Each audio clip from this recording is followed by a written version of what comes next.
Assalamualaikum warahmatullahi wabarakatuh. Perkenalkan, nama saya Alif Saputra, NIM 235420100014. Program Studi Pertanian Agribisnis.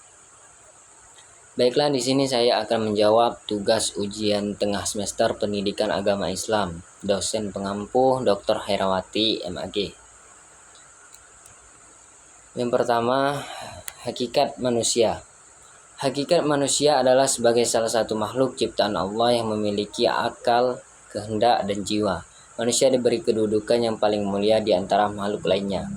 Martabat manusia sebagai makhluk yang berakal berarti manusia memiliki kemampuan untuk berpikir, merenung, dan memahami tujuan hidupnya.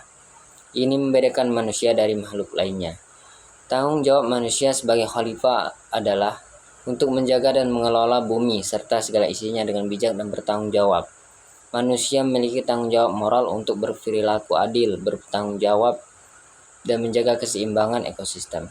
Sebagai khalifah, manusia ditugaskan untuk mengelola dan memanfaatkan sumber daya alam dengan penuh kebijaksanaan.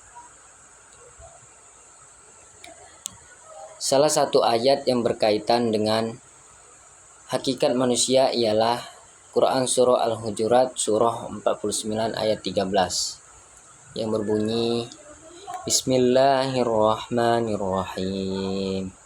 Ya ayyuhan nasu inna khalaqnakum min dzakarin wa untha wa ja'alnakum syu'uban wa qabaila lita'arafu. Inna akramakum indallahi atqakum. Innallaha alimun khabir.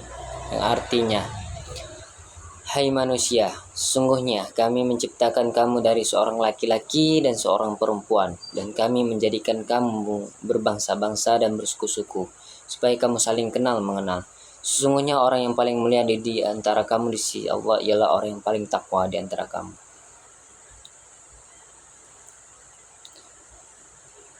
Kedua, agama. Agama adalah sistem keyakinan dan praktik spiritual yang melibatkan hubungan manusia dengan sesuatu yang dianggap maha kuasa. Agama mengatur berbagai aspek kehidupan manusia, baik dalam skala individu maupun masyarakat, serta mencakup dimensi materi dan spiritual, dunia dan akhirat. Unsur-unsur agama umumnya meliputi keyakinan kepada entitas yang dianggap ilahi, seperti Tuhan atau dewa-dewa, doktrin atau ajaran yang mengatur kepercayaan dan praktek spiritual, ritual atau ibadah sebagai ekspresi dari keyakinan tersebut, serta komunitas atau jamaah yang berbagi keyakinan dan praktek yang sama. Agama sebagai sumber moral berarti agama memberikan panduan etika dan nilai-nilai moral kepada penganutnya. Agama mengajarkan prinsip-prinsip tentang apa yang benar dan salah, membimbing manusia dalam berperilaku yang baik dan mendorong kebajikan serta keadilan dalam masyarakat. Agama juga dianggap sebagai sumber akhlak mulia dalam kehidupan ini, berarti agama mendorong manusia untuk mengembangkan sifat-sifat positif seperti kasih sayang, kejujuran, kesabaran, keadilan, dan rasa saling menghormati. Melalui ajaran agama, individu diharapkan dapat mencapai kesempurnaan moral dan menciptakan hubungan yang harmonis dengan sesama manusia, serta dengan dianggap maha kuasa. 3. Ijtihad. Ijtihad merupakan konsep dalam hukum Islam yang mengacu pada upaya pemikiran dan penalaran dalam mencari solusi hukum baru atau menjelaskan hukum yang belum jelas berdasarkan sumber-sumber utama Islam, yaitu Al-Quran dan Hadis. Unsur-unsur ijtihad meliputi pemahaman yang mendalam terhadap teks-teks agama, penguasaan terhadap metode penalaran hukum, pengetahuan tentang konteks sosial dan historis, serta keahlian dalam ilmu syariah. Kedudukan ijtihad dalam Islam sangat penting. Ijtihad menjadi sumber hukum setelah Al-Quran dan hadis dan digunakan ketika tidak ada ketetapan hukum yang jelas dalam sumber-sumber utama.